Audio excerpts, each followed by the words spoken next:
جائے آپ بھی چھوڑ دیں گے اس کو. جو آج محبت کے دعوے ہو رہے ہیں نا کہ تمہارے بغیر نیند نہیں آتی, چاند ستارے تمہارے لیے توڑ کے لے آؤں میں, اور تم بتاؤ خودکشی کرنا ہے تو وہ بتاؤ میں کنویں میں چھلانگ لگا لیتا ہوں, یہ صرف اس ڈسٹیمپر کی وجہ سے جو تھوڑا سا اس کے چہرے پہ ہوا ہوا ہے. جہاں یہ ڈسٹیمپر تھوڑا سا خراب ہونا شروع ہوا, چہرے پہ جھریاں آئیں, 50 روپے کا بیلنس نہیں ڈال کے دے گا, آسمان کے تارے توڑنا تو دور کی بات. حقیقی محبت صرف اپنی ماں سے ہوتی ہے, انسان کو ماں سے.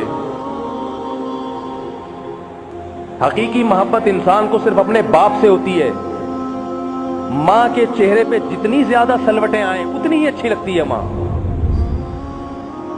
جتنی سلوٹیں آئیں, ماں کے چہرہ جتنا اس کی جوانی ختم ہوتی جائے گی, بڑھاپا آئے گا, جتنے دانت اس کے گرتے جائیں گے اتنی ہی اچھی لگنا شروع ہوتی ہے. باپ جتنا بوڑھا ہو اتنا اچھا لگتا ہے.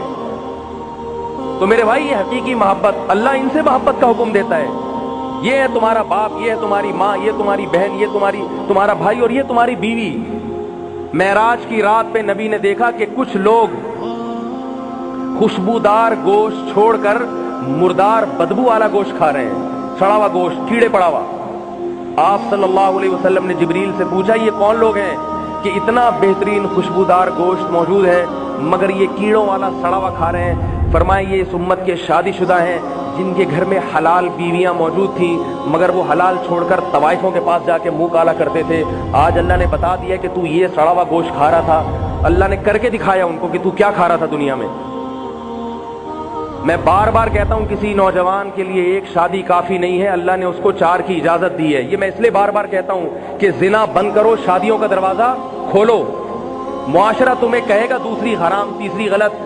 خدا تمہیں کہہ رہا ہے کہ تمہارے لیے ایک بیوی کافی نہیں ہے, تم شادی کر لو. میرے پاس کئی نوجوان آئے ہیں جو کسی لڑکی سے زنا کے قریب پہنچ چکے تھے, میرا بیان سنا تو دعوت دے دی, بھائی نکاح کر لو, زنا نہیں کریں گے, دوسرا نکاح کر لو ہم سے. پھر مجھے بتانے کے لیے آئے, اپنی بیوی کو میرے گھر لے کر آئے کہ حضرت یہ میری دوسری بیوی ہے, اگر آپ کا بیان نہ سنتا تو یہ زانیہ ہوتی, میں بھی زانی ہوتا. آپ کے بیان کی برکت سے اللہ نے مجھے شادی کی توفیق عطا فرمائی. عزت سے ایک پورشن لے کے کرائے پر لے کر اس کو دیا ہوا ہے, اس سے میری اولاد ہونے والی ہے, وہ بھی حلال کی اولاد اور وہ بھی نیک صالح اولاد. دعا کرے اللہ اس کو نیک صالح بنا دے. تو میرے بھائی, شادی کرنا پیغمبروں کی سنت ہے اور زنا کرنا یہ کافروں کی, غیر مسلموں کا طریقہ ہے. تو نکاح والا راستہ اختیار کرو, پاکیزہ راستہ. زنا, بدکاری, لڑکیوں سے موبائل پہ گھنٹوں گھنٹوں باتیں, ان راستوں کو چھوڑ دو. ان میں گندگی ہے, نحوست ہے. مجھے بتاؤ ایک بات کہ نکاح سے پاکیزگی آتی ہے یا زنا سے آتی ہے؟ نور کس کے چہرے پر ہوتا ہے؟ آپ دیکھ لو, ایک آدمی شادی کرتا ہے, 2 دن بعد اس کے چہرے پہ کیسا نور ہوتا ہے؟ لوگ کہتے ہیں نا دولہا دلہن کے چہرے پہ نور ہے, اور ایک طوائف خانے سے باہر نکل رہا ہو, اس کے چہرے پہ پھٹکار دیکھو. ممکن ہے آپ کے ہمیں تو کوئی پھٹکار نظر نہیں آتی. میرے بھائی, یہ پھٹکار اس کو نظر آتی ہے جس نے نور بھی دیکھا ہو. بھنگی کو اگر کہیں بدبو نہیں آ رہی اس لیے کہ وہ عادی ہو چکا ہے بدبو کا. ہم بھنگی بن چکے ہیں, ہم بدبو کے عادی ہو چکے ہیں, ہمیں خوشبو اور بدبو میں فرق نہیں ہوتا. ورنہ زنا کرنے والے کے چہرے پہ پھٹکار, اس کے دل میں بے سکونی, گندا عمل, پلید عمل, ننگا کر کے. حدیث میں آتا ہے کہ جس مرد نے کسی عورت کے ساتھ زنا کیا, ان دونوں کو ننگا کر کے اللہ آگ میں ایک ساتھ جلائے گا. ننگا کرے گا کہ یہاں کر کے دکھاؤ تم, یہی ننگے پن میں ایک دوسرے کو دیکھو, شرمگاہ کو دیکھو اور اس آگ میں جلو تم.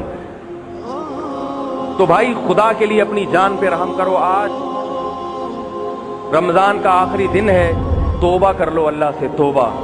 جس نے زنا کیا وہ اللہ سے گڑ گڑا کے توبہ کر لے کہ اے اللہ آج کے بعد یہ گناہ